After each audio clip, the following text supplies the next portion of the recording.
Hello, my beautiful friends.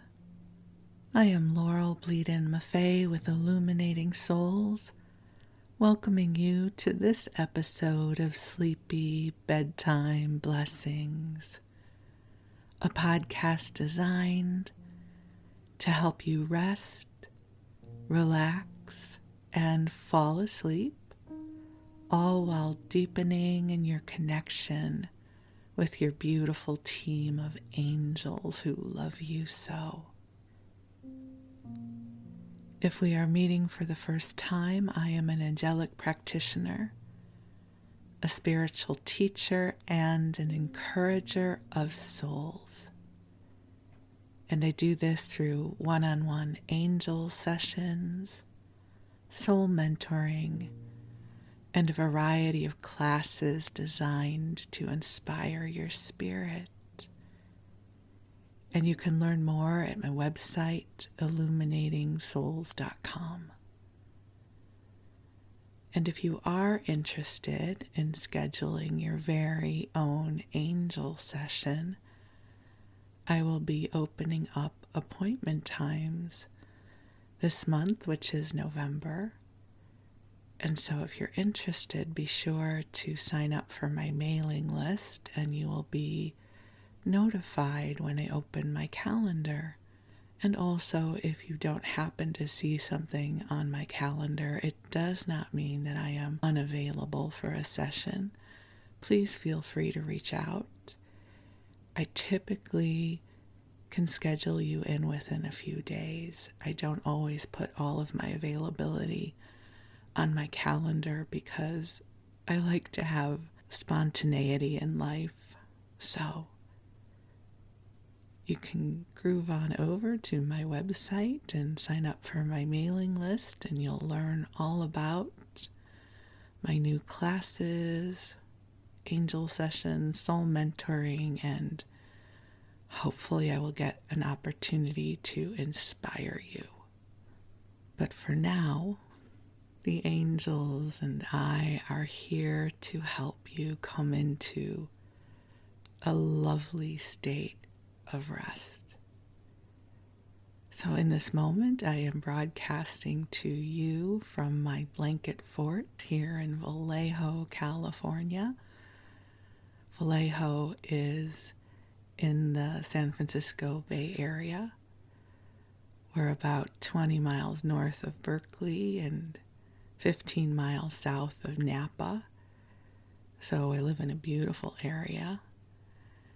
And the blanket fort, for those of you who are regular listeners, you will know that I throw a big Sherpa cuddly blanket over my computer monitor and tent it over my head to help dampen the sound to make it even more sleepy. And I have dubbed this my blanket fort. And I just have to tell you, it delights me every time I get under the blanket fort to broadcast these waves of love and these messages for you. My heart is so grateful and happy for this opportunity to connect with you. One of the things that I love so much about working with the angels is that these transmissions of love and light are not bound by time and space. So this love that I feel flowing in right now will find you whenever and wherever you listen.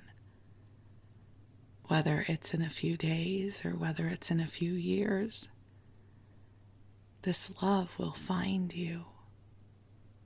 And I just think that is the coolest thing. So here's a broadcast from this moment in time where I reside right now in my blanket fort. And this whoosh of love will find you right now in the moment you are presently embodying. And this love will meet you wherever you are, whatever is happening in your life, whatever you are carrying in your heart in this moment, this wave of love is finding you in the most wonderful of ways. So I invite you to take some nice deep breaths in and just letting go of anything that came before this moment. Allowing yourself to receive this invitation to come into a sanctuary filled with divine light and love for you. And with your permission, the angels will infuse the space you are in with a beautiful, soft light filled with love, calibrated just for you. One of the many things that is so interesting about serving as an angelic channel is that I feel the energy flowing through, and sometimes I get really hot when the energy comes through. And so in this moment, underneath the blanket fort, all of a sudden these waves of heat are flowing through, and it is a sign that the angels are here. So if you're feeling a bit chilly, because I know that some places in the world are experiencing winter and cooler weather, I will also send you this wave of warmth. If you don't want the warmth, you don't have to receive it. So I'm just so grateful to be here with you. As I record this, it is early morning here. Just a little while ago, I saw my husband off to work, and the sun was just starting to peek up over the horizon. So it's a beautiful time of day as I record this, and the world is still a bit quiet. I love all the times of the day. You know, every time of the day has something different to offer. But I have a special place in my heart for the early mornings. It's interesting, I was recalling my father used to always be up early in the morning. I seem to recall he would reflect that things seemed a bit quieter there, and it wasn't unusual for him to be up at 4 or 5 in the morning, but he also fell asleep really early, and never in my wildest dreams did I think I would age my way into my father's circadian rhythm. But I have. I'm now easily awake at 4 o'clock in the morning, as is my husband. We don't get out of bed right away, but it's just our time to catch up and talk and wander through conversations, and then I am a reflection of my father, as by 7:30 or 8 o'clock I am ready for bed.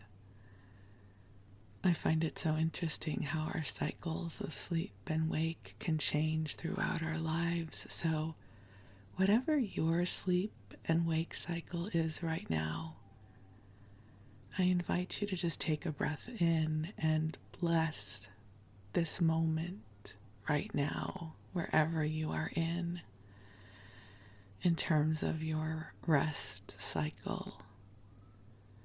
Just receive the light. And as a sleep podcast, this broadcast is designed to help you drift off into sleep. Not through hypnosis or anything totally woo like that, even though I love the woo. Instead, this is meant to be a gentle, wandering conversation where I can be a companion to you, and I will keep you mildly entertained, but not so entertained that you have to listen with all your focus. There's something that is so sweet about listening to murmuring, wandering voices, having light-hearted conversation as you drift off to sleep. At least that's been my experience. I have such lovely memories as a child of going to sleep, hearing my parents downstairs, or the television was on in the background, and our bedroom was upstairs, and so I could hear it, but it wasn't so loud that it distracted me. But it comforted me. The house wasn't too quiet. There was a little bit of a murmur happening that let me know that people who loved me were nearby. And so I invite you to receive my voice as that affirmation that love is nearby for you, that I am here representing your beautiful team of angels. We all have angels. Isn't that the most wonderful thing? So you have angels, my friend, and they have known you and loved you since before you were born. You are beloved to them, and they are aware of what is transpiring in your life, and they are aware of the dreams and the prayers of the most intimate places of your heart, and they are here to love and support you. So take a deep breath in and just release and let go, and allow your body to grow heavy as you snuggle on up, as you cozy on in, and you prepare for sleep. I love getting to go to sleep at the end of the day. I have a whole ritual for sleep, and it's not complicated, and it's not spiritual. It is very earthy. But I fluff up the blankets and the pillows just so, and then I have to wriggle my body just right so that the mattress is supporting my lower back. I typically fall asleep sleeping on my back, and with my earbuds in, listening to a sleep podcast. And it just delights me, because more often than not, when I go to sleep at the end of the day, I do so knowing that I have lived a beautiful day here on planet Earth. I am blessed to have a life that I love. And I know that life can be hard, and days are not always good days. So whatever kind of day you've had, I bring you blessings of goodness, that you've done enough for this day, and there are molecules of love and light and blessings that are incubating in your name. And if you are not sure that these molecules of goodness found you today, my prayer is they find you tomorrow. Tomorrow's another day. And in this moment, we can just shine love upon tomorrow. Send prayers in advance of your arrival.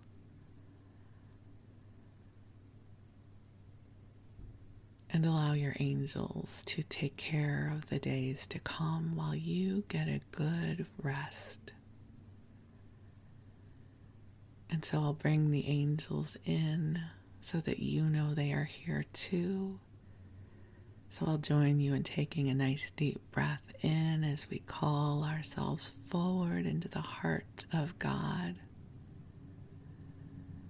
And beautiful angels on high, I am so grateful for your invitation into this beautiful sanctuary. And I invite you to join us here and now. I ask that you infuse this broadcast with waves of divine healing and love for each of our beloveds listening to this message. And angels, I ask that you clear our energy fields through the heart of God, clearing away anything that does not belong to us, helping to ease our burdens and lift our fears off of us so that they can be transformed into light in service to the highest good. And angels, a special request to bring each of us sparks of inspiration that will meet us where we are, that will meet us with the stores of energy we presently have, so that we can find our wings once again and embark upon the most wonderful, joy-filled adventures. And dear ones, just take some nice deep breaths in and release. You know, one of my favorite prayers is such an easy one, and it is, angels, help me open to receive your love and support. Isn't that a lovely prayer request? Because it's one thing to intellectually know that this love is here. It's a whole other thing to open to receive it. So just take a breath and if you will, just set your intention to receive divine love in a way that will be meaningful for you. Because, my friend, you are precious in all this world. You carry gifts and wisdom within you that are unique, that are yours to bring into this world to share with those you love. And this world is better because you are here. I promise you this is true. And so I invite you to give yourself permission to drift off into a good sleep. And I do know that some of you listen during the daytime, so you can hear the stories. And so if you do intend to listen during the daytime, during your waking hours, then I am honored to keep you company during this part of your day. And the love is still streaming through for you. So whether you are going to sleep or whether you are going about your day, I invite you to settle on in and receive the love. And your angels will be with you. And while you rest, I'm going to tell you a story. So for this episode, I thought maybe we could wander together. So if we were out having a friend date, maybe we would, meet in the morning for coffee, and maybe we would go wandering somewhere or go for a hike. We would wander through all kinds of conversations, right? I might tell you about my weekend, and then you would tell me about yours. And I think sometimes we feel like we have to share really important stories. I'm presently facilitating a lovely class that I love so much called The Power of Your Voice. And I think as messengers, we sometimes get caught up in, I need to share with you my most transformational, important stories. And there's absolutely a time and space for that. But in a podcast like this one, I get to share with you just the simple stories of my life, the ones that I would share with you if we were spending the day together. And as I've said before, I do have social graces, and I do not expect you to be riveted by what I'm going to share with you. But this episode is inspired by some of my favorite episodes that Andrew Ackerman records for his podcast, Sleep With Me. And they're the ones where he shares just a snippet of his life. He takes us on a pretend trip to Trader Joe's or on a hike. And those are my favorite episodes because I feel like I'm keeping him company in this lovely sense of companionship. And so it is in the spirit of those episodes that I have loved so much that I create this one for you. So I'm going to share with you a bit about the weekend my husband and I just had.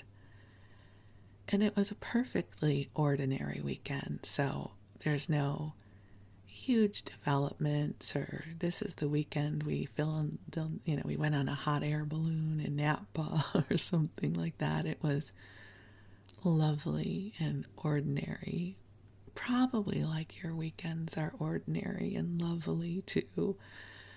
I said lovely with an extra syllable there. Lovely.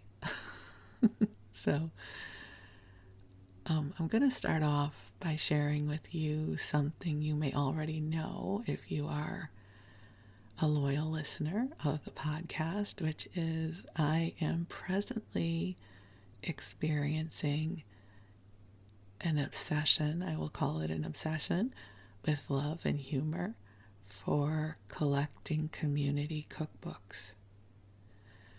So community cookbooks were these recipe books that groups of women typically would put together as fundraisers. So a church group, a sisterhood at a temple, a PTA, a PEO, which I just learned about a few weeks ago, would assemble their recipes and put them into a spiral bound, but more like a plastic comb bound book that they would sell. And these were really big in the 50s and 60s and 70s and 80s, even now, as fundraisers. What I love so much about these books is that they are a snapshot of how the women cooked and thought about food back then. And one of the things I love about them is these cookbooks are not aspirational.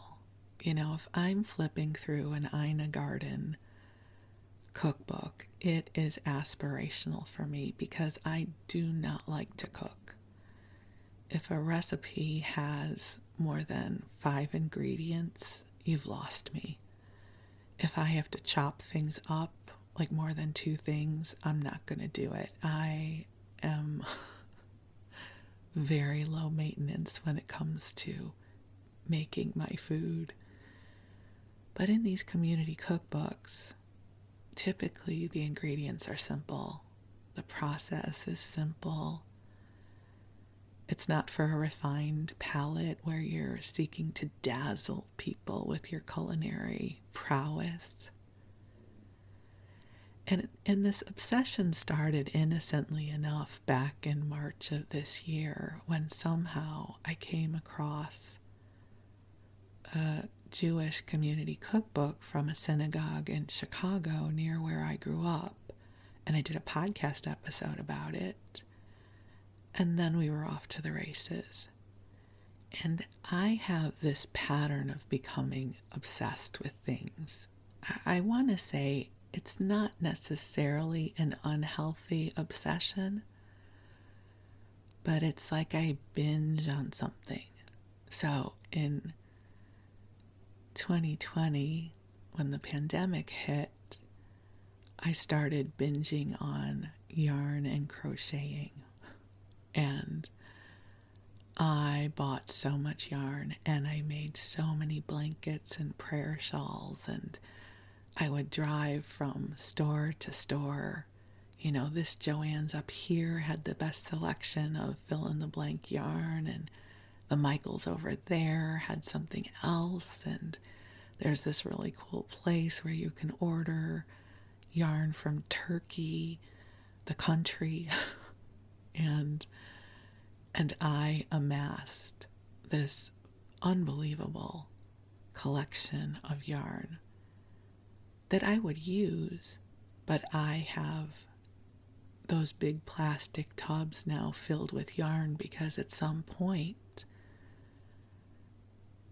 by going on, crochet and knit TikTok and Instagram, I realized that you could have a stash, that people would post pictures of their yarn stash, that you didn't only have to buy yarn for a specific project, which is how I had always bought yarn before, but that you could have a stash, so you would have like your own yarn store, that if you decided to make a blanket, you already had the yarn for it. I thought this was brilliant. And so I bought so much yarn, and I still have it. I've made a lot of blankets. I actually just shipped a 15-pound box of prayer shawls and blankets to a dear friend of mine. She goes for dialysis 3 times a week, and I asked her if she wanted to be an earth angel and hand out blankets to people at her dialysis center, and she loved the idea, so I just packed a box up and sent it to her. So I use this yarn stash. It's not inert and doesn't have any life, but it's an example of my obsessions. And I even added to my yarn stash earlier this year when Michaels was discontinuing one of my favorite yarns. I typically love to work with the bulkier yarn because they crochet up more quickly. It's more satisfying to me because I can make progress more quickly. And they were discontinuing it. And I was like, well, then I'm going to need it in case the future me is going to need this yarn, as if a yarn of this quality would never exist again. I must buy it all. So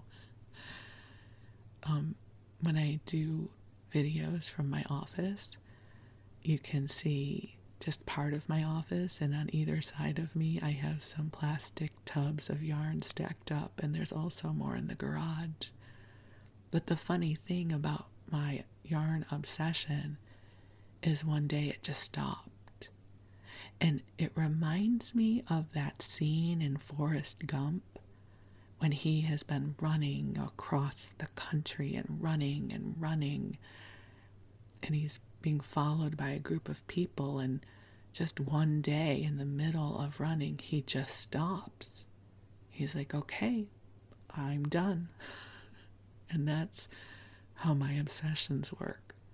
So my yarn obsession has pretty much dwindled, although there is a yarn I am stalking from Premier Yarns that I'm waiting to see if it goes on sale for Black Friday, because I may buy it because it's beautiful.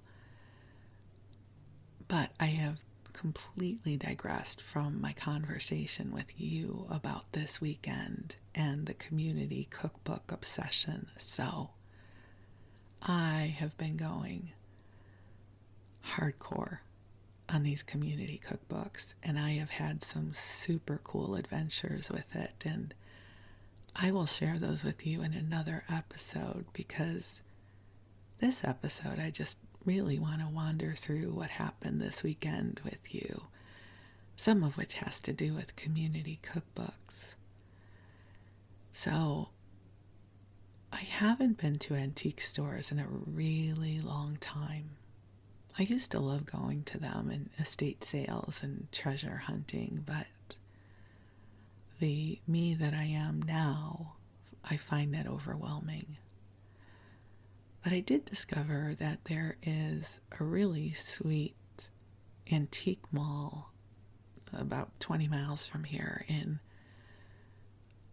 Fairfield.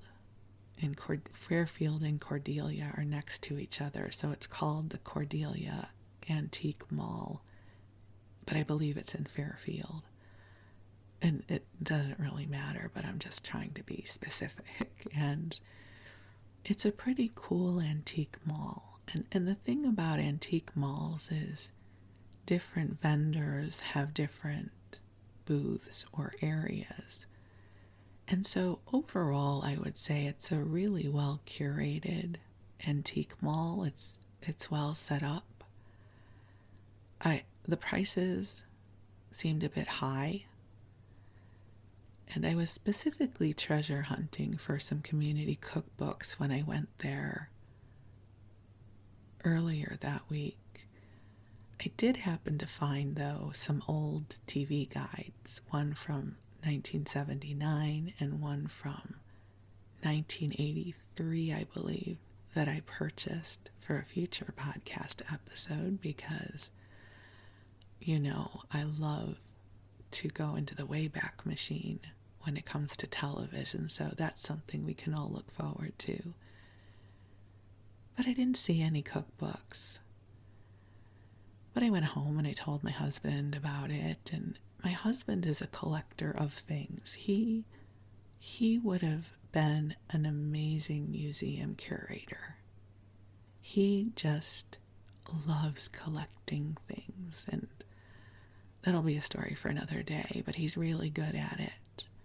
So he had Friday off of work because it was Veterans Day.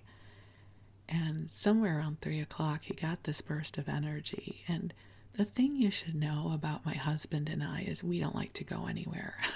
We have reached this phase of life, and with the pandemic and everything, we are so happy to be home. But around 3 o'clock in the afternoon, after I'd finished my work, Wes was like, let's go somewhere. Let's go to the antique mall. He was intrigued. He'd never been there before. I said, it's 3 o'clock. As if it was 2 in the morning. It's 3 in the afternoon. It's late. This is how old we are. And I said, do you really want to go? He said, yes. I said, well, okay. All right, let's go. As if we would turn into pumpkins being out in the late afternoon. So we drove over there and wandered through and just had a sweet time of it. And we didn't find anything to buy, but it was a nice little adventure for us. And then we came home. The next day, which was Saturday, we had planned to go to some used book sales. That typically the larger libraries will have used book sales, and there's a website where you can look up when they're going to be. And it just so happened this past Saturday there was going to be a very large book sale in Palo Alto and one in Los Altos, which is in the South Bay here in the San Francisco area. So it's about an hour and 15 minutes from here, but with traffic, it could be 2 hours, if you know what I mean. It could be an hour and 15 minutes. It could be 2.5 hours, depending on traffic. But we were going to go and do that, and then I discovered there was going to be one locally here in Benicia that was going to have 50,000 books to choose from. I think Palo Alto was going to have 70,000 and Los Altos was going to have 30,000. So come Saturday morning, we both sort of looked at each other and thought, let's just do Benicia. That's 10 minutes away. Let's just do that instead. So we got up and we hit up the Benicia used book sale when it opened. 10 o'clock, and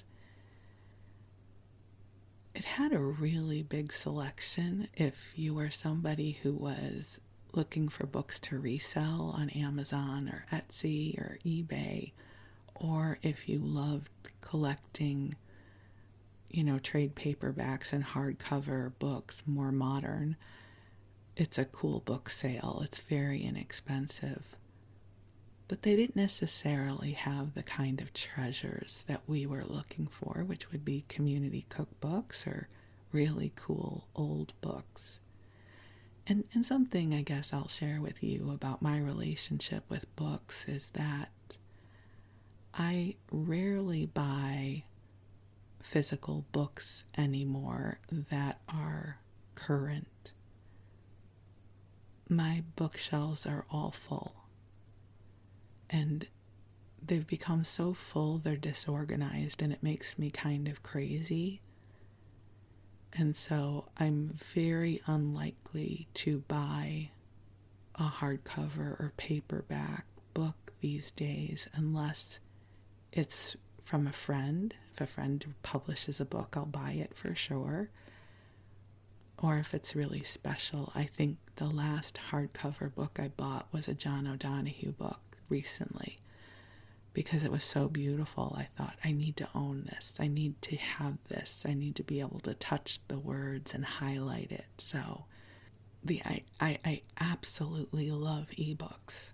I love ebooks, and that I can download an ebook and borrow it from my local library is incredible. So I don't necessarily feel the need to fill my house with modern books, whether it's a paranormal romance novel, which I love reading, or whether it's a Hay House book or something. I don't feel the need to own a hard copy of it anymore because I can so easily get it from the library or purchase it and put it onto my iPad or my phone. That's just my preference these days. So the Venetia Book Fair was great if you were looking for more modern publications, but not what we were looking for, so we left that pretty quickly. But I had shared with my husband that there was a really cool antique mall in downtown Vallejo, the city where we live, and on Saturdays they do a farmer's market down there. It's a small farmer's market, maybe about 2 blocks, and as winter happens, the vendors are more sparse. But there's this antique mall right on Georgia Street, and it is where the one in Cordelia is well curated. This one is a cacophony of stuff. There's so much stuff. And I'd gone in there the prior week looking for community cookbooks, but I easily got overwhelmed. I'm still wearing my mask indoors, and that's a conversation for another day, but that is just how I am living life. And when I had gone there the week before, I felt like I was doing clumsy old lady parkour as I tried to step over things to get to other things, and I thought, this is a disaster waiting to happen. I don't want to be that person who falls on a lamp. So I left. But I had mentioned to my husband that it was a cool store and maybe we would go back. He's my comfort zone, so I knew that I would not fall and embarrass myself if he was there. Not that he would be holding on to me the whole time, but if there was a area that was inaccessible because he has the balance of a goat and can do anything, I knew that I could say, hey, will you look in that corner for me? And I wouldn't have to try to clumsily clamber over things to get there. So we went to this antique store in downtown Vallejo. And I have been married to my husband for a long time. We have been together for many years, and I'm always learning something new about him. And something that I have known all along is that we process very differently. There's an amazing TED Talk by Temple Grandin where she talks about how brains work differently. And the metaphor that she gives is that if you ask a group of people to imagine a church steeple, most people will imagine an archetypal church steeple, which is how I work. That's what I would do.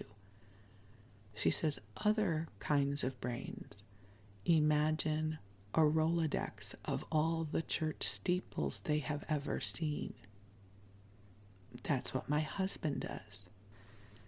And so over the years we have known this about each other. But when we went to this antique store, here is what I recognized. I was doing a quick overview of each of the areas. I was looking specifically for the plastic combed binding that comes on these community cookbooks. So I was taking in impressions. What my husband does, I don't know how many of you remember the $6 Million Man and Steve Austin, and he had a bionic eye, and he would search something and he would narrow in on it and see all of this detail that other people could not see. That is my husband. He sees every item. He star charts it. It was fascinating to go through the antique store with him. So when I had been there the week before, I hadn't gone upstairs. There's an upstairs to it, and in my clumsy senior parkour mood, I thought, I'm not going upstairs the week before. But this weekend, I said, well, we should go upstairs. And in my impressionist perspective, there was really nothing there to see. And there was a room at the end of the hall that looked like it had nothing interesting in it until there was this little corner of a bookshelf which you could just really only make out if you took the effort to peek around the corner. So I started off by saying, I don't think there's anything there. And then I tried to see it through my husband's eyes, and I was like, well, there is a bookshelf. And we turned the corner, and there's a bunch of community cookbooks. Like, voila, we've been waiting for you. So my husband and I both yip with excitement. And so let me tell you what we found. I'm first going to share with you the obvious ones that I could see with my impressionist perspective, because this is all going to be important in a minute. So there's one called Lioness Pride from Greater Vallejo Lioness Club. So these are local books, which I'm so excited about. And this one was published in 1982. The next one is A Community Cookery by the Community Bible Church of Vallejo, published in 1982. The third one is The Association of McDaniel Parents, the Office of the Solano County Superintendent of Schools in Fairfield, California.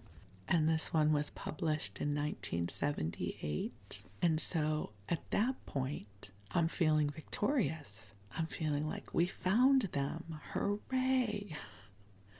My husband, though, is continuing to look with his bionic eyes. He's looking at all the books, and he's flipping through them. And as he's flipping through them, he finds this book, which was sandwiched between other books that I had not seen, and it's called Kitchen Secrets of the Catholic Ladies Aid Society, branch number 61. And I'm not sure when it was published, but I believe it must have been around the 60s. And this also is local, but across the bay. It's listed as San Pablo. So 4 local community cookbooks which is so cool. And especially the fourth one that I would not have seen without my husband. So we're victorious upstairs at the antique store. And then we go downstairs, which I had already glanced over the week before, but now I have my husband's superpowers with me, which sound really cool, but I also get frustrated because I'm like, okay, there's nothing here, let's move on. And he's still there looking, because that's what he does, right? We each assimilate the information differently. So we go around the store and we get to the part of the store where I experienced the parkour hazards the week before, and some stuff had been moved, but it still required some shimmying sideways to get back to the books. And also there were things stacked up in front of the books. So I just did my cursory Laurel glance, and I was like, yeah, there's nothing here. And I'm in my mask, and I'm hot, and I'm getting kind of aggravated now. And my husband's having the best time. And so he's looking through everything, because that's what he does. And he's kind of kneeling down, which I can't kneel. I am in a phase of my life where squatting down or kneeling doesn't work for me, so I have to bend over, which I don't like to do for long periods of time. So he's kind of squatting down, looking through everything, and he's pulling things out of the way so he can see what's on the back shelf. And my brilliant, beautiful husband found another community cookbook, because of course he did. And this is a book of favorite recipes compiled by Margaret Stair, Reustle, Reustle, for the Mount Lassen Historical Society in 1978. And I would have never seen that book on the shelf because I was fed up and I was hot. It would have involved some kind of squatting down for a long period of time, or moving stuff out of the way, which I wasn't going to do. And he comes out with it victorious. And I was like, I don't know if I need another book, because I also then begin to police myself when I'm buying too much. I'm like, I don't know that we need another book. And then I'm like, okay, we'll get it, because it was $6. It's not like this was a $60 book, okay? It was $6.50. But I was like, I don't know, it's so expensive, because I get into this weird headspace about things. And my husband, of course, was like, just get it. I was like, I don't know. And I'm very indecisive. And my husband has learned to just make space for my indecisiveness, because I will go back and forth on something 1,000 times before I finally get centered. And so I decided to grab that one. And then we go up to pay. And I really wish I could do this justice, what this antique store looks like. It's just crammed to the gills with all kinds of stuff. Like there's hardly a clear path to anything, which can make it the most wonderful adventure. And so we get to the place where we pay, and there's several people gathered around, and we're waiting our turn. And there's a cat. It's an antique store with a cat. And I love any kind of retail establishment that involves a cat. And this cat is chill. This cat is just kind of hanging out at the desk where you pay for stuff and let you pet it. I mean, most cats don't like people to pet them, right? It's like random strangers. Who are you? But this cat was just chill and beautiful. So while we were waiting to pay, we got a little bit of cat love, which was awesome because I miss having a cat. And we give him our stack of books. And the ones that we had found upstairs didn't have a price on it. So I had no idea how much we were going to have to pay for them. And it was an older man. And he goes, how about $2 each? And I'm like, sold, done, awesome, yes. And then the $6 book that I was going to get was half price. So I got that one for $3. Such a bargain. I love a good bargain. So we got all of those community cookbooks plus a little coin booklet for Wes. And we got all of that for $16 and, 58 cents, whatever the change was. And we came home and we were so happy. Isn't that funny how like a little adventure can make you so happy? So we just were both delighted with ourselves.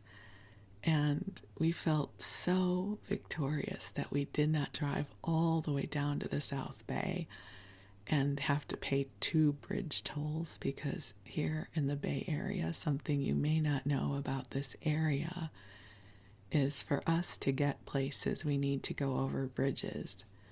And bridges cost money. A bridge toll is $7. So, for instance, there's a really good Trader Joe's, which is fairly close to me, but it's over a bridge. So if I want to go to that Trader Joe's, I immediately just have to add $7 on to my budget. Not that I really budget like that, but in my head, right? I'm like, why would I pay $7 to go to that Trader Joe's when I can just go a few extra miles and go to the one in Fairfield or Napa? So I do this mental calculation of, okay, is it toll worthy? Is it worth a toll? So when I go to Berkeley Bowl, it's worth the $7 toll, but then I try to go to other places in that part of the Bay Area to make it worth my while. So we were feeling victorious that we did not have to pay a toll. We did not have to go to the South Bay. That what we were seeking to find was waiting for us in our hometown. It was such a sweet little metaphor.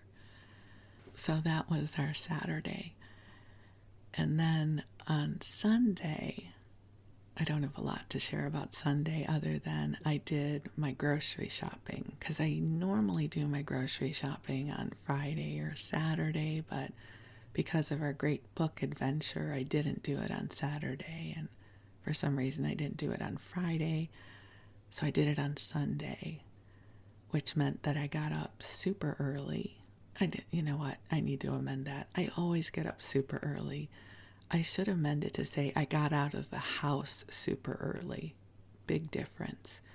So I got up and got out of the house super early, and I went up to Napa, which is always a lovely drive, and I hit up my local Whole Foods and Trader Joe's and bought my requisite groceries for the week.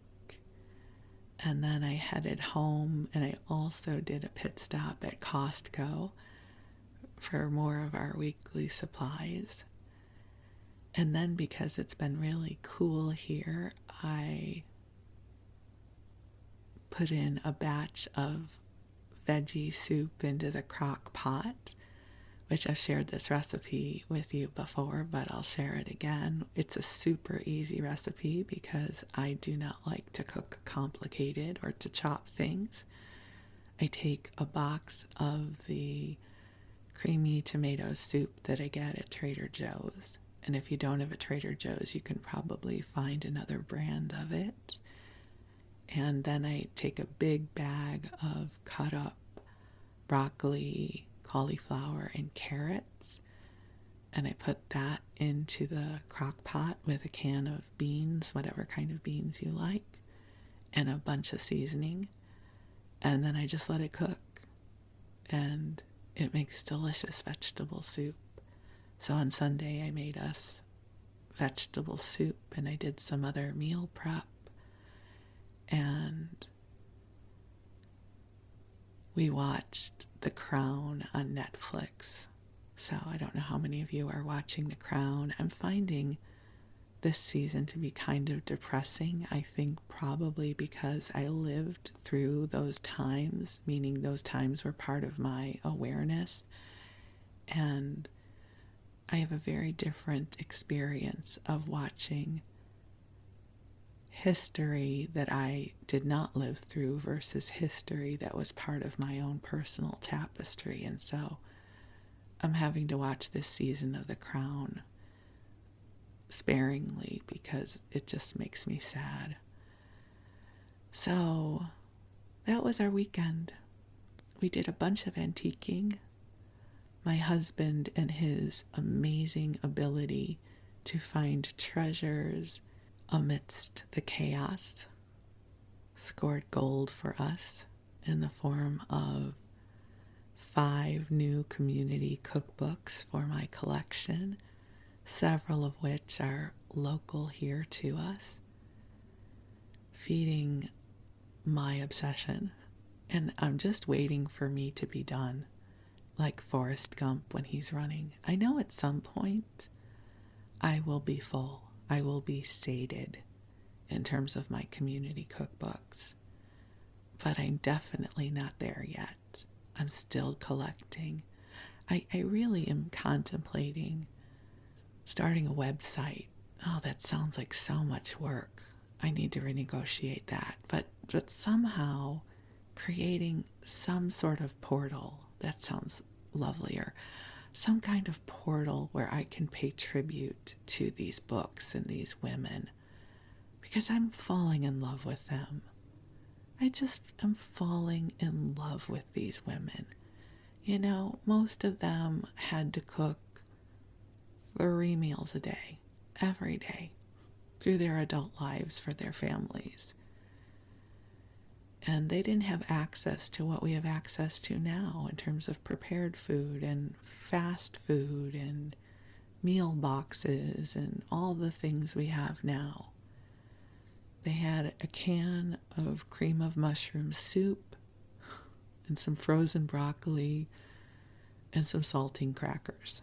And they figured out how to make a meal for their family out of it. And so I love these recipe books. And so you can look forward to many more episodes about community cookbooks because I now have many to share with you. So hopefully you will also fall in love with these women and their food. And I also have some TV guides to share with you. So lots of future episodes to look forward to together. And thank you for letting me share my wanderings of this weekend with you. Again, just a gentle wandering story to keep you company.